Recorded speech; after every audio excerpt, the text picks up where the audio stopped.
Tuesday morning, coffee still hot in my hand, and my fence, the one I built myself, post by post, was sitting 7 feet inside my property line. Stapled to the new post, a laminated HOA notice. Property line adjusted for community aesthetic standards. I was still reading it when the white Lexus pulled up.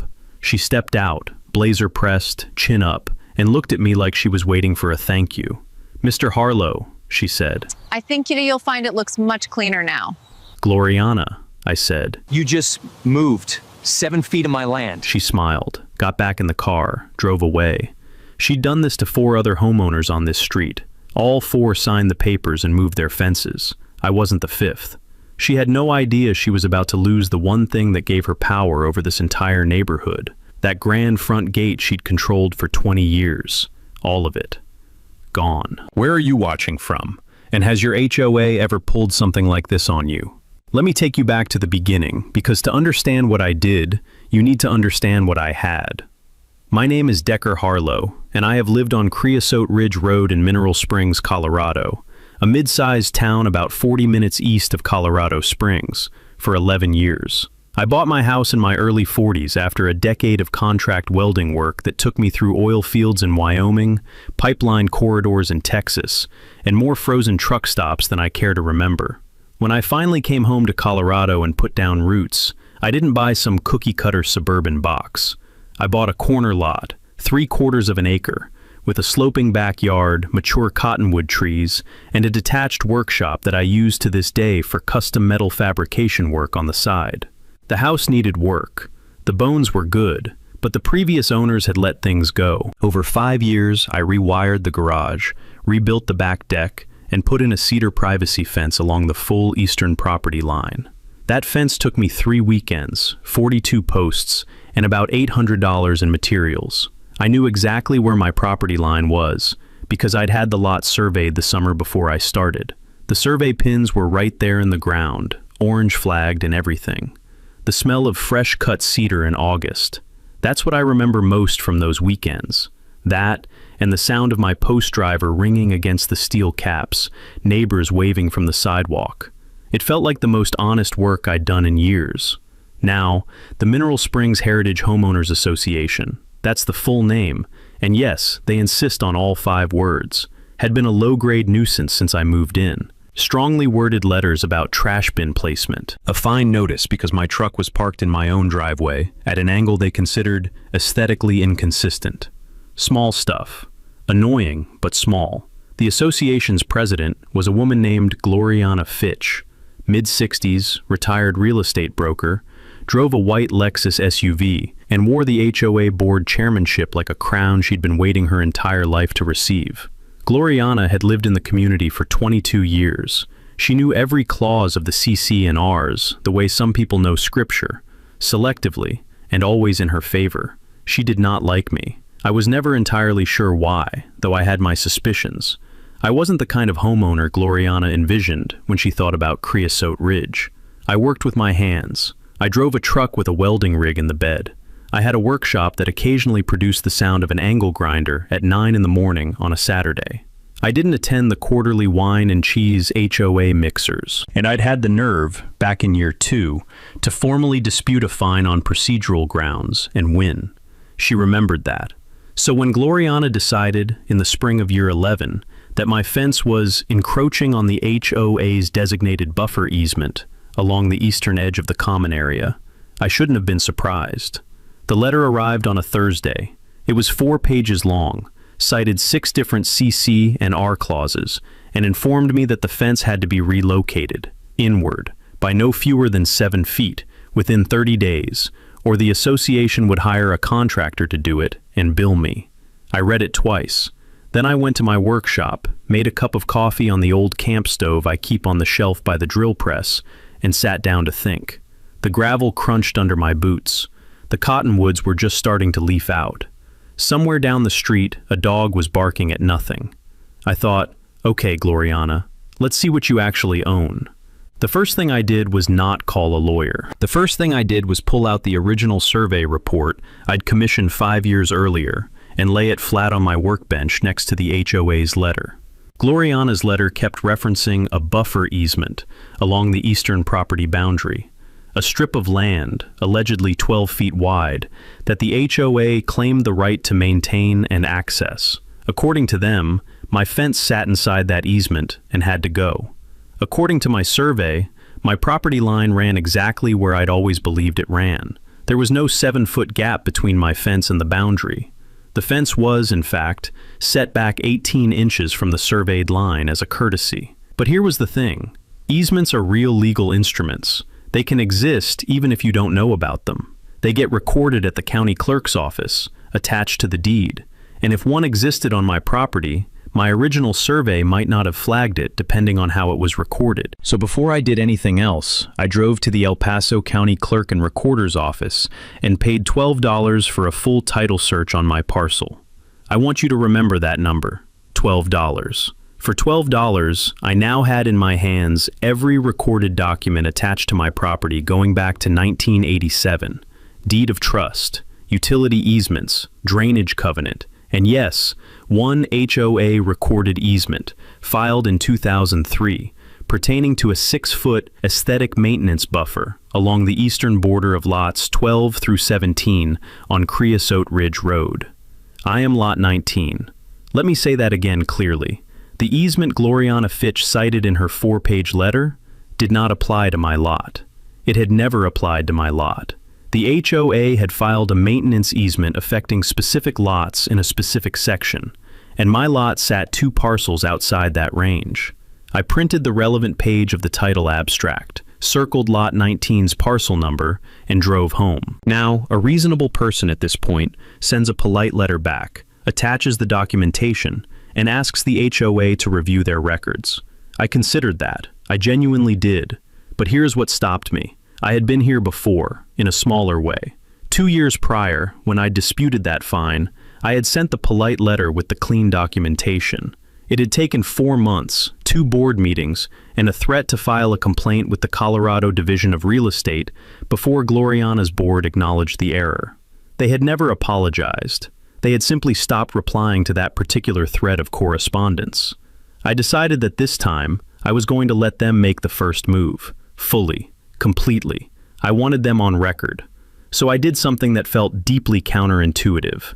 I wrote back and requested a formal hearing before the full HOA board to contest the fence relocation order. I sent the letter certified mail, return receipt requested, which is a small but important move because it creates a time-stamped legal record of when the HOA received my communication and who signed for it. Under Colorado's HOA dispute resolution statutes, once you formally request a hearing, the HOA is obligated to provide one within a reasonable time frame before taking enforcement action. Gloriana signed for the letter on a Wednesday morning. By Friday afternoon, I had received the board's response.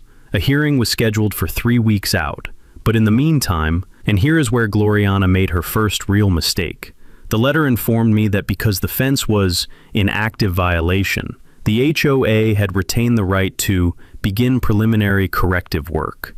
Preliminary corrective work. I was in my workshop when I read that line, and the smell of machine oil and sawdust suddenly felt very sharp and very clarifying. She wasn't going to wait for the hearing. She was going to move first and let the process sort it out later. I called my neighbor Whitfield Oakes, Whit, who'd lived on Creosote Ridge for 15 years, who'd had his own dust-ups with the board, and who happened to be a retired civil engineer with a very good eye for property markers, and I asked him to come over with his transit level. We walked the fence line together. Whit set up his equipment. We measured. We photographed. We staked the survey pins with fresh orange flags. Then we waited. 3 days later, a crew in an unmarked white pickup showed up at 7 in the morning with a reciprocating saw and a post puller. They pulled 11 fence posts before I walked out of my front door with a copy of my title abstract, a printed copy of the Colorado Revised Statutes section on easement validity, and my phone recording video. "Morning," I said.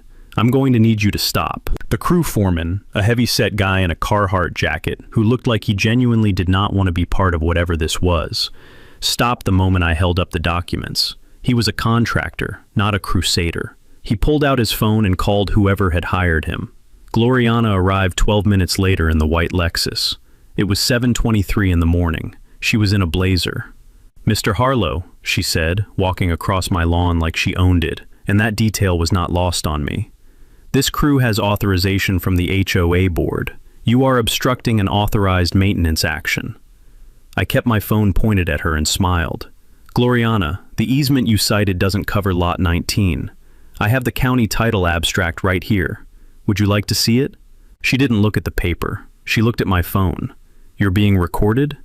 "We both are," I said, and nodded toward the crew foreman, who had very wisely stepped back about 10 feet and was examining the sky. What followed was 4 minutes of Gloriana telling me that the HOA's own legal records superseded county filings, that I was being difficult, that the fence was an eyesore, and that she had the full support of the board. I said very little. I let her talk. Every single word was going on video. Eventually, she told the crew to pause and drove away. I called Mineral Springs Code Enforcement Office that same morning and filed a formal complaint documenting the unauthorized fence removal. Then I filed a second complaint with the Colorado HOA Information Office, a state office that fields complaints about HOA governance misconduct, attaching the video, the title abstract, and the HOA's enforcement letter. Under Colorado law, an HOA that takes enforcement action without legal basis can be held liable for the cost of restoration, plus the homeowner's legal fees. I attached the relevant statute number in my filing. Takeaway: in Colorado and many other states, HOA enforcement actions taken without legal authority expose the association to restoration liability. Filing with your state's HOA oversight office creates an official record that is very hard for a board to quietly make disappear. I also did something else that day, something smaller, but that would matter later. I called the contractor who'd pulled my fence posts. I got his company name off the side of his truck before he left. I looked up his business license. I called him, professional to professional, and told him I wasn't going after him. He'd been hired under false pretenses, but that I might need a written statement from him about who had authorized the work and what instructions he'd been given. He was quiet for a moment, then said, "Yeah, I can do that. Contractors don't like liability either." Now, here is where the situation took its first real shift in texture, a shift that I felt more than I understood at first. The HOA hearing was still 2 weeks away, but the day after the confrontation on my lawn, 2 things happened. One of my other neighbors, a retired school teacher named Berta Quill, who lived 3 lots down, knocked on my door to tell me that Gloriana had been going door to door in the neighborhood, describing the fence dispute as a property rights standoff being manufactured by a hostile resident. And 2, my front rose bushes, which sat about 4 feet inside my property line on the front yard, nowhere near the disputed fence, were found cut to the ground one morning. Clean cuts. Someone with shears who knew what they were doing. Now, I couldn't prove who'd done the roses, and I didn't immediately try to, but I did document it. Photographs, timestamps, written notes. I kept everything in a folder I labeled, somewhat grimly, the record. Berta, it turned out, was furious. She'd lived on Creosote Ridge for 19 years and had watched Gloriana's board consolidate power through incremental intimidation for most of that time. She wasn't alone. Over the next week, in 1s and 2s, 4 other neighbors came by, or called. Nobody was ready to go to the mat publicly yet. People are people. They have mortgages, and they don't want enemies. But they were watching, and they were keeping their own records. I had WIT's survey documentation. I had the contractor's informal cooperation. I had 4 quiet allies with their own grievances. The hearing was in 11 days. And then I started reading the HOA's CC and Rs, all 47 pages, for the first time in my life, with a highlighter and a legal pad. That's where it got interesting. 47 pages of HOA covenants is not a fun weekend read. It's dense, it's full of cross-references, and large sections of it appear to have been written by someone who got paid by the semicolon. But I read every page, twice. On page 31, buried in Article 9, Section 4C, which dealt with common area access and maintenance corridors, I found the sentence that changed everything. Let me read it to you essentially verbatim, because the language matters. The association's designated primary entrance and exit corridor, including any associated signage, gate infrastructure, and landscape improvements installed thereon, must at all times be situated on parcels owned in fee simple by the association, or upon easements formally recorded in the El Paso County Public Record. Read that again slowly. The association's main entrance, the big brick and iron gateway on Creosote Ridge Road that every resident drove through every single day, the one with the bronze Heritage Homeowners Association plaque, and the pressure-washed pavers and the seasonal flower arrangements that Gloriana personally supervised, had to be on land the HOA actually owned or had a recorded easement for. I already knew how to check recorded easements. I'd paid $12 to do it once. I drove back to the county clerk's office. The HOA owned, in fee simple, 3 parcels of common area land within Mineral Springs Heritage. I wrote down all 3 parcel numbers. Then I pulled the recorded easements for HOA-related infrastructure. The main entrance, the grand brick gateway that served as the neighborhood's front door. It sat on a parcel designated as, and I want you to appreciate the bureaucratic beauty of this, Parcel 7 Delta, a narrow strip of land along Creosote Ridge Road that had been deeded to the Mineral Springs Heritage HOA in 1998 as a perpetual access easement for community identification signage. It was not a fee simple parcel. It was an easement. And easements have grantors, the person or entity who gave the easement in the first place. When I traced the chain of title on Parcel 7-Delta, I found that the easement had been granted in 1998 by the original developer of the subdivision, a company called Ridge Summit Development LLC. Ridge Summit had long since dissolved, but when they deeded out the individual lots in the development, they had transferred certain residual land rights along with specific parcels. Parcel 7 Delta's underlying fee interest, meaning the actual dirt that the HOA's entrance sat on, had been transferred in 1999 as part of the sale of the adjacent corner lot. I wrote down the parcel number of that corner lot. I looked up the current owner of record. That corner lot had changed hands twice. It had been purchased most recently, in 2018, by a man named Terrence Groff, who used it as a rental property. He lived in Denver. He had no idea that the HOA's main entrance infrastructure sat on an easement that ran across his deeded land. More importantly, and here is where the legal architecture gets genuinely elegant, the 1998 easement document contained a termination clause.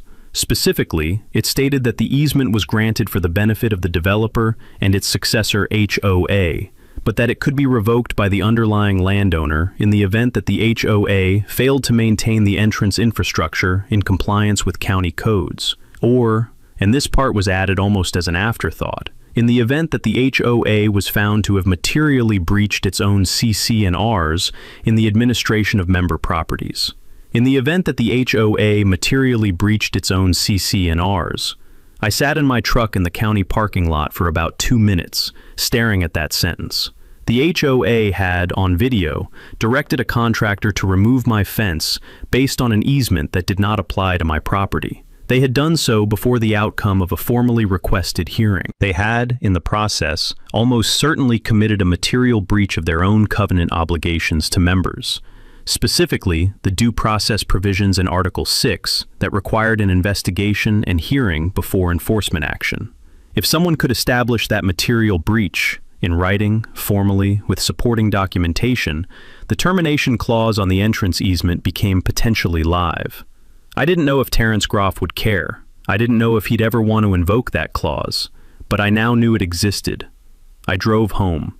The cottonwoods were fully leafed out now. The whole street smelled green.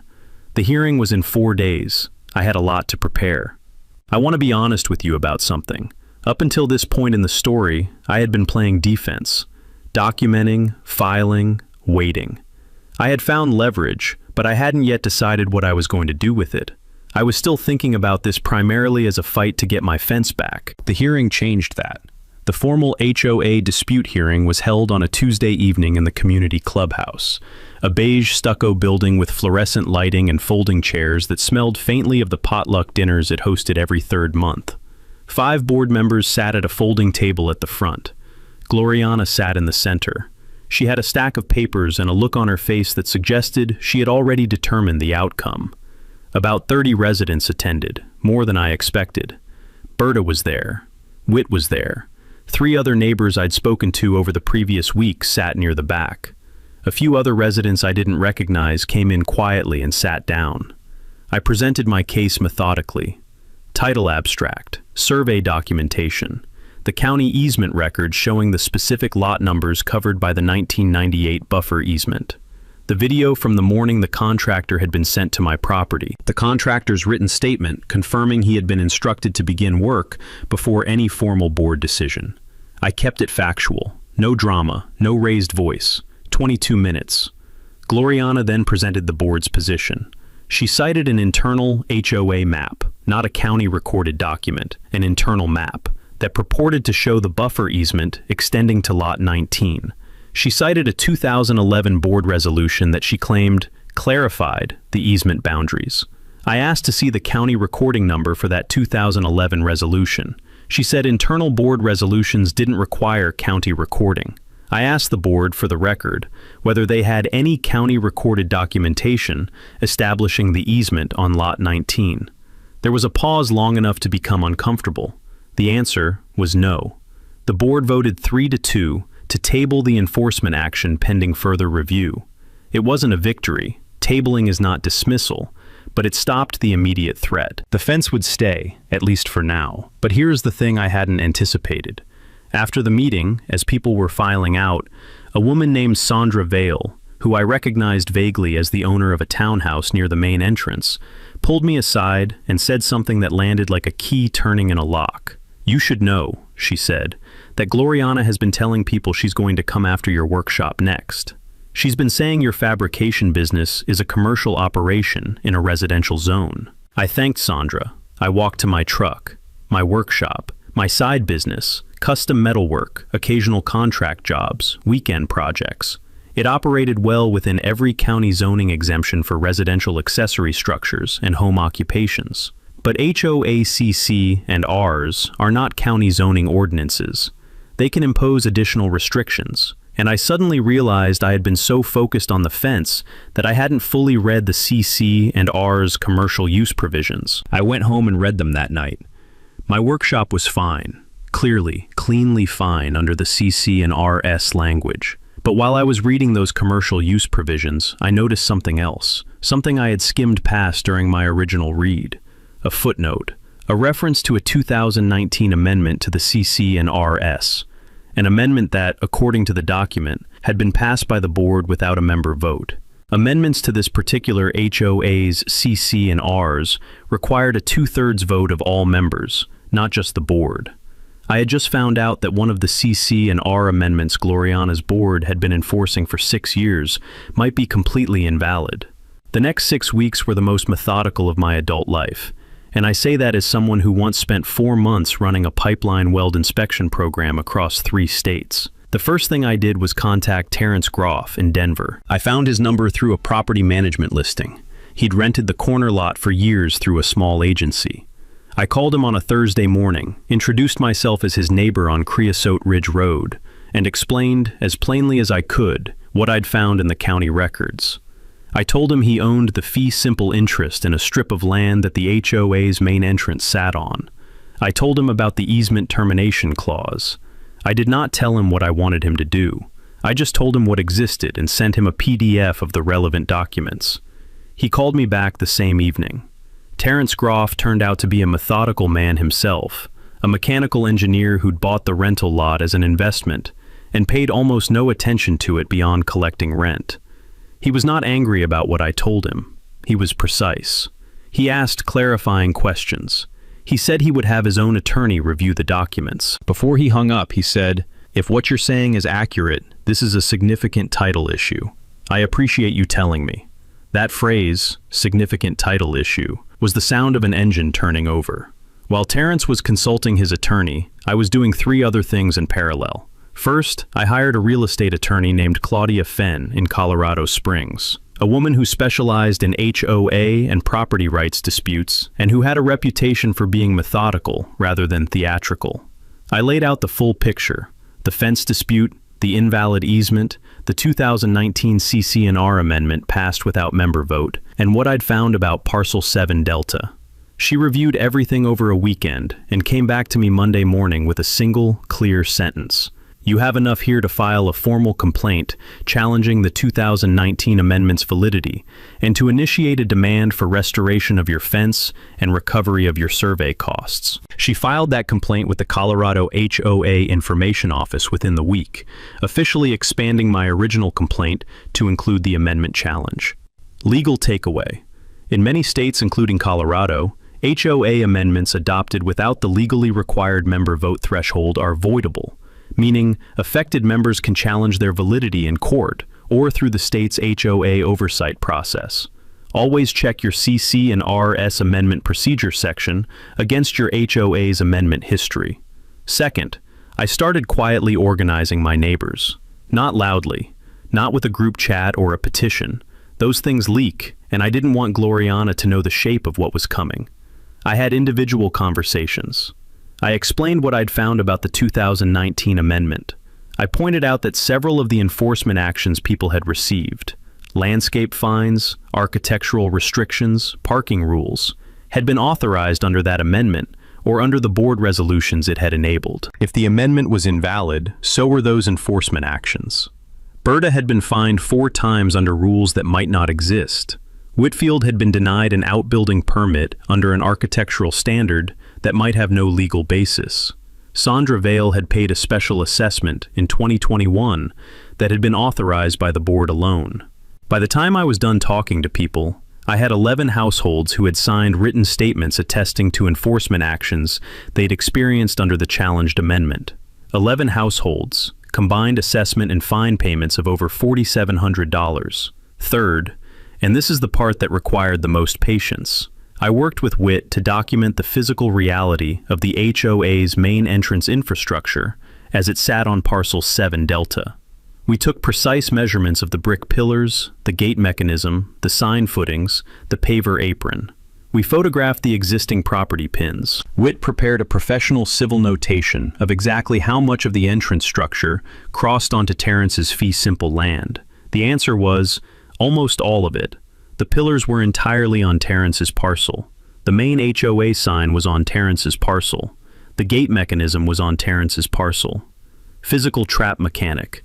If the easement termination clause was invoked, if someone established material breach and Terrence chose to act, the HOA would lose their legal right to maintain any of that infrastructure on his land. They'd have to dismantle it or relocate it. There was no other land on that stretch of Creosote Ridge Road where the entrance could reasonably go.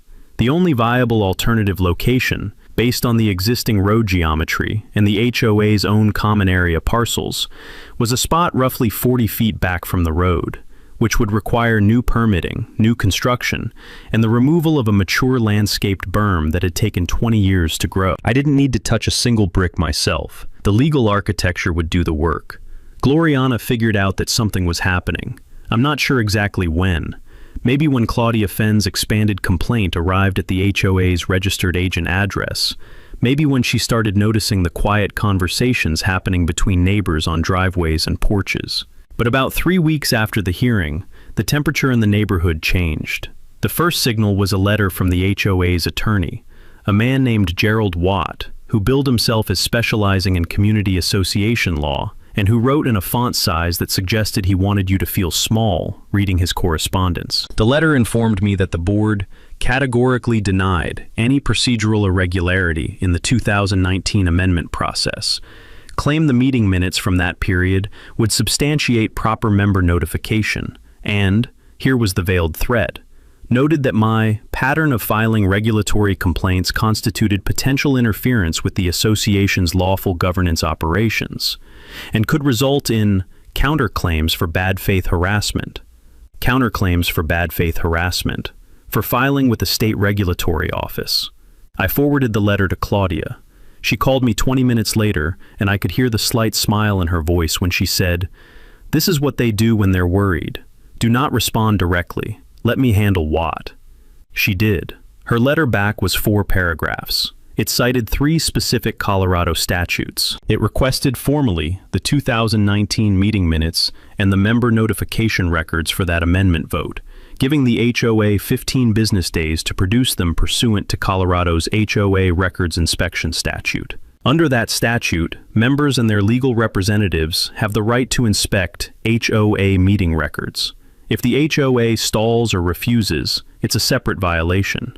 Legal takeaway. Under Colorado Revised Statute Section 3833.3 317, HOA members have the right to inspect and copy association records, including meeting minutes. An HOA that stonewalls a legitimate records request faces additional liability. The meeting minutes arrived on the 14th business day. Claudia read them in an hour and called me back. The 2019 amendment vote had been conducted at a special board meeting. The notification had gone out by email to the HOA's distribution list. There was no record of certified mail notification to each member, no record of a published notice in a newspaper of general circulation, both of which were required under the CC and Rs for amendments. And the vote tally in the minutes listed 7 board members voting in favor, 0 against. 7 board members. The Mineral Springs Heritage HOA Board had 5 seats. Someone had recorded votes from 2 people who either didn't exist or hadn't been at the meeting. Claudia said, "This is not a technical irregularity. This is a falsified record." I sat with that for a moment, the weight of it. This wasn't Gloriana being aggressive or overreaching. This was a board that had manufactured a supermajority vote to pass an amendment they didn't have legitimate authority to pass, and then spent 6 years enforcing it against residents. Meanwhile, on the ground level of the neighborhood, the pressure campaign intensified. Someone, I was never able to prove who, filed a complaint with Mineral Springs zoning office claiming that my workshop constituted an unlicensed commercial operation. The zoning officer who came out to inspect was a quiet, thorough man named Devereaux, who walked the workshop with me for 40 minutes, looked at my home occupation permit, and told me everything was in order. He apologized for the inconvenience with the tired eyes of a man who had seen this kind of complaint before. 2 of my quiet allies, a retired postal worker named Claude Fenner and a woman named Patrice Wall, who'd lived on the street for 12 years, received letters informing them that their properties were in violation of landscape maintenance standards and that assessments would be placed if remediation didn't occur within 30 days. Both yards were immaculate. I drove past them the day those letters arrived, and there was nothing that would reasonably constitute a maintenance violation. Berta called me that evening. She was angry in the low, flat way that quiet people get when they've finally had enough. "She's going after everyone she thinks is connected to you," Berta said. "She's trying to isolate you." It was a recognizable move. Create enough ambient pressure and people back away. They have their own lives, their own peace to protect. But here's what Gloriana didn't know.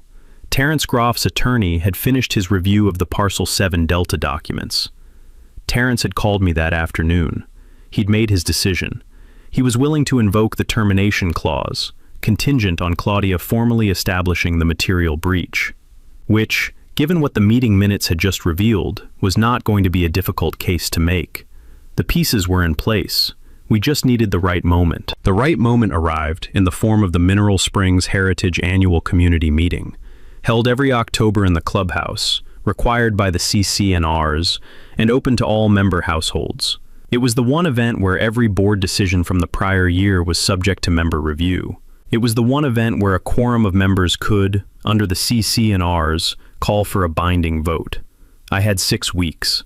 Claudia filed the formal material breach determination with the Colorado HOA Information Office during week 1.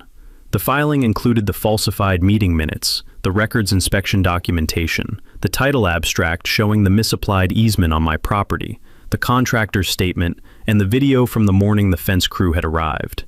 It was 51 pages of documentation, and it was, Claudia told me without vanity, one of the cleaner HOA complaints she'd assembled. The state office acknowledged receipt and assigned a case officer. Under Colorado's process, the HOA would be notified and given an opportunity to respond. But the filing was now part of the public record. If a journalist, another attorney, or a prospective homebuyer ever searched for regulatory actions against Mineral Springs Heritage HOA, they would find it.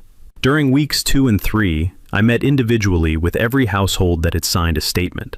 I brought a one-page summary that Claudia had prepared, in plain English, no jargon, explaining what the invalid 2019 amendment meant for them specifically, that the fines and assessments they had paid under it were potentially recoverable, and that a formal member vote to rescind the amendment and demand an accounting was legally within their rights at the annual meeting.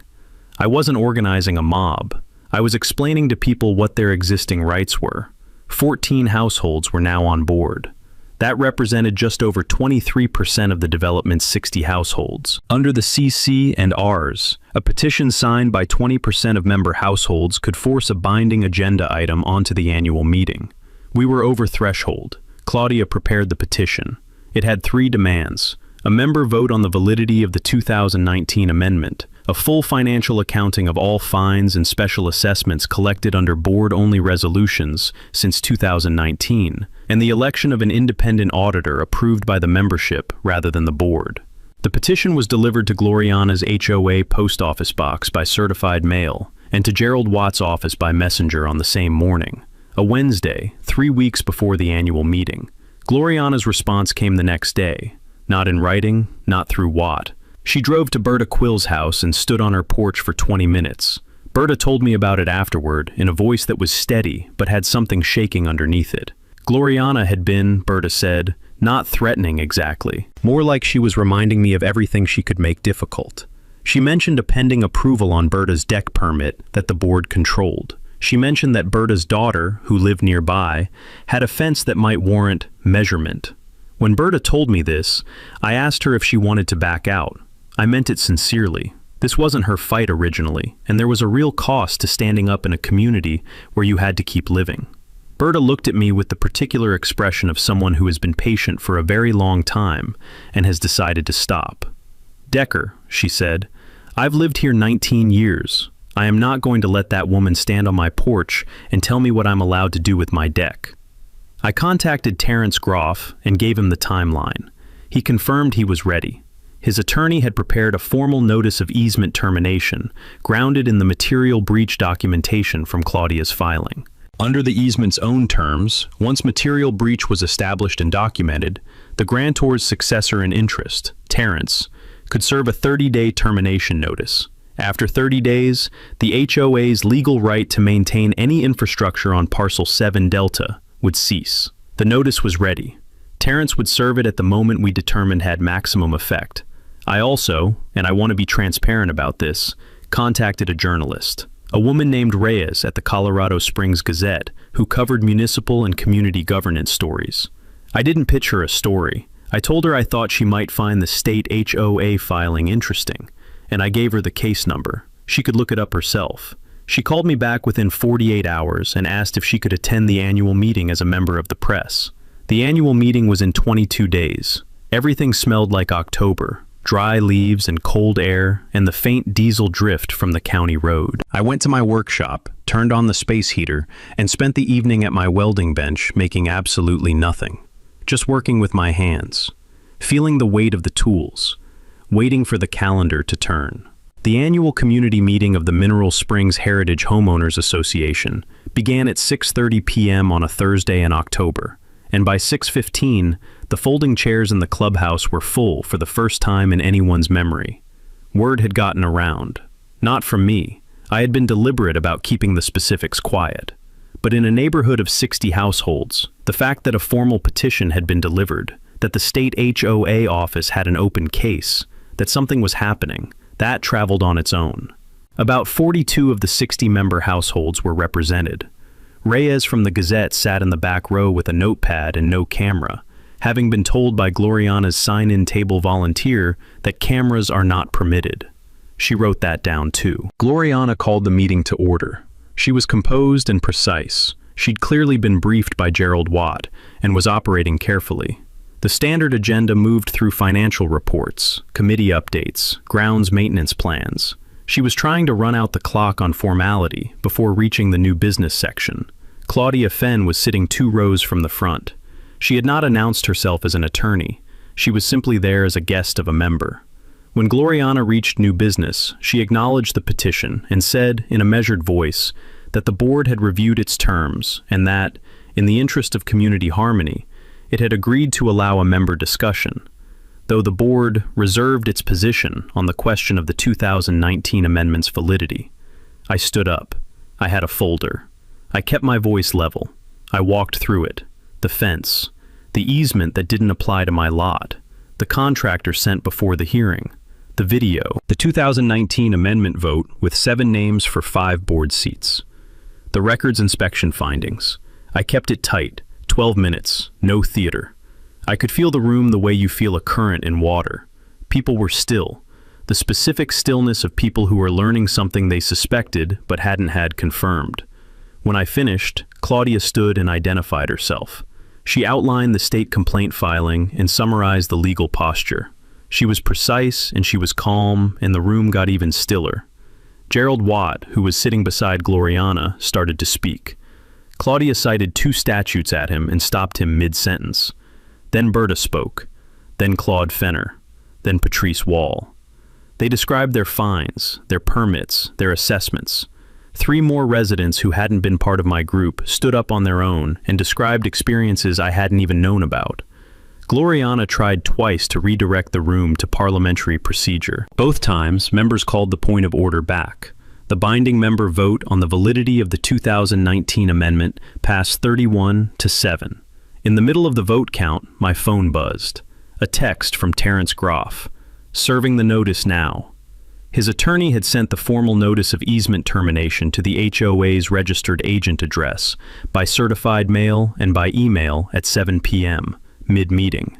The 30-day clock on the HOA's right to maintain its entrance infrastructure on Parcel 7 Delta had begun. I waited until the vote tally was announced. Then I stood back up. I said, calmly, that I wanted the board and the membership to be aware of a related property matter that would require the association's attention. I summarized, in about 90 seconds, what Parcel 7 Delta was, who owned the underlying fee interest, what the easement termination clause said, and what had just happened at 7 p.m. I put a copy of the termination notice on the table in front of Gloriana. The room was absolutely silent. Gloriana looked at the document. She looked at me, and for the first time in 11 years of watching her operate, I saw something on her face that was not composure. It was the expression of someone who has just understood that the ground they were standing on is not what they thought it was. Gerald Watt leaned over and looked at the document. He closed his eyes briefly. Reyes from the Gazette was writing very quickly. Nobody needed a microphone, and nobody needed a dramatic speech. The moment was the moment. A board that had manufactured votes, moved my fence by force, intimidated my neighbors, and run a neighborhood through the selective application of rules it had invented, was sitting at a folding table in a beige stucco building, looking at a document that meant their front door had 30 days to find somewhere new to live. The meeting adjourned shortly after. Several board members left quickly. Gloriana left without speaking to anyone. In the parking lot, the cottonwood leaves were coming down in the cold air, orange and dry, crunching under everyone's boots. The next 30 days were mostly procedural, which after everything that had come before felt almost restful. Gloriana Fitch resigned from the board 12 days after the annual meeting, citing personal health considerations. 3 other board members resigned within the following week. The 2 who remained, including a quiet man named Hartwell who'd been on the board for years and had, it later emerged, voted against the 2019 amendment and been outvoted and recorded as an abstention rather than a dissent, cooperated fully with the transition process. A new interim board was elected at a special member meeting, drawn from the households that had been most active in the complaint process. Berta agreed to serve temporarily as interim chair. Her exact words when asked were, "Fine, but I'm not doing the potlucks." Claudia negotiated a settlement with the HOA's liability insurer on behalf of the 14 households that had paid fines and assessments under the invalid amendment. The total recovery was just under $6,000, not life-changing money, but it was money that had been taken without legitimate authority, and getting it back mattered in the way that principle matters. My fence was rebuilt. The HOA paid for it. A surveyor staked the line. The cedar posts went back in the same holes they'd started in. Whit came over and helped, and we worked in the cold November air with the satisfying clean smell of new lumber and the solid sound of post-driver ringing, exactly the way it had sounded 11 years before. As for Parcel 7-Delta, the HOA and Terrence Groff negotiated a new easement agreement, this one properly structured with clear terms and a fair annual payment to Terrence for the use of his land. The old entrance infrastructure stayed in place. No brick pillars were demolished. That hadn't been the point. The point was that the association had to deal with Terrence as a legitimate party with legal rights, transparently, on paper, with proper consideration. They couldn't simply occupy someone else's property by default anymore. The Colorado HOA Information Office closed its case with a formal finding that the association had violated state statute in multiple respects, including the unauthorized enforcement action on my property and the falsified amendment vote. The finding was part of the public record. Gerald Watt, for what it's worth, stopped representing the association shortly after. Now, and this is the part of the story I like to tell last, because it's the part that actually means something beyond the dispute itself. At the first legitimate annual meeting of the Reformed Board, held the following October, with a new independent auditor present and a properly noticed agenda, the membership voted to establish a community scholarship fund. Seed money came from two sources: a portion of the HOA's reserve funds that had been accumulated through the now invalidated special assessments, and a voluntary contribution from Terrence Groff, who had never wanted to be anyone's adversary and who felt, as he put it, like it was the right thing to do with the easement payment. The Creosote Ridge Community Scholarship would provide one annual award to a graduating senior from Mineral Springs High School pursuing a vocational or technical certification: welding, electrical, HVAC, automotive, trades, practical skills, the kind of work that builds things that last. Berta nominated me to chair the selection committee. I accepted. Here's what I want you to take away from this. An HOA's authority is real, but it is bounded. It is bounded by its own CC and RS, by county recorded documents, by state statute, and ultimately by the legal rights of the people it governs. When an association acts outside those bounds, when it manufactures votes, misapplies easements, sends crews to your property before due process has run its course, it has exposed itself. It has created a record, and records, if you know what to look for and where to file them, are powerful instruments. $12 for a title search, certified mail on every letter, a state complaint office that actually processes filings. These are the tools. They were there the whole time. $12. That's the part that stays with me. $12 at the county clerk's office, and 20 years of Glorina's power to start unraveling. She's done this to 4 other homeowners on that street. All 4 signed the papers and moved their fences. All because that's what petty power depends on, not force, just the assumption that you won't look. Decker looked. One title abstract, one easement termination clause nobody had ever bothered to read, and the ground her grand front gate had been standing on for 2 decades, never hers to begin with. Terrence Groff had owned it in the whole town. He just didn't know it yet. 14th month later, the HOA paid to rebuild Decker's fence. The board dissolved, and the money recovered from 6 years of invalid fines became scholarship. First recipient, a kid heading to trade school for welding. I don't think that was an accident. So let me ask you something. Do you actually know where your property line is? Have you ever pulled your title abstract? Because somewhere out there, someone like Gloriana is counting on the fact that you haven't. Share this with one neighbor, not for the drama, because someone on your street needs to know that they have the right to check. Like, subscribe, and drop your HOA story below.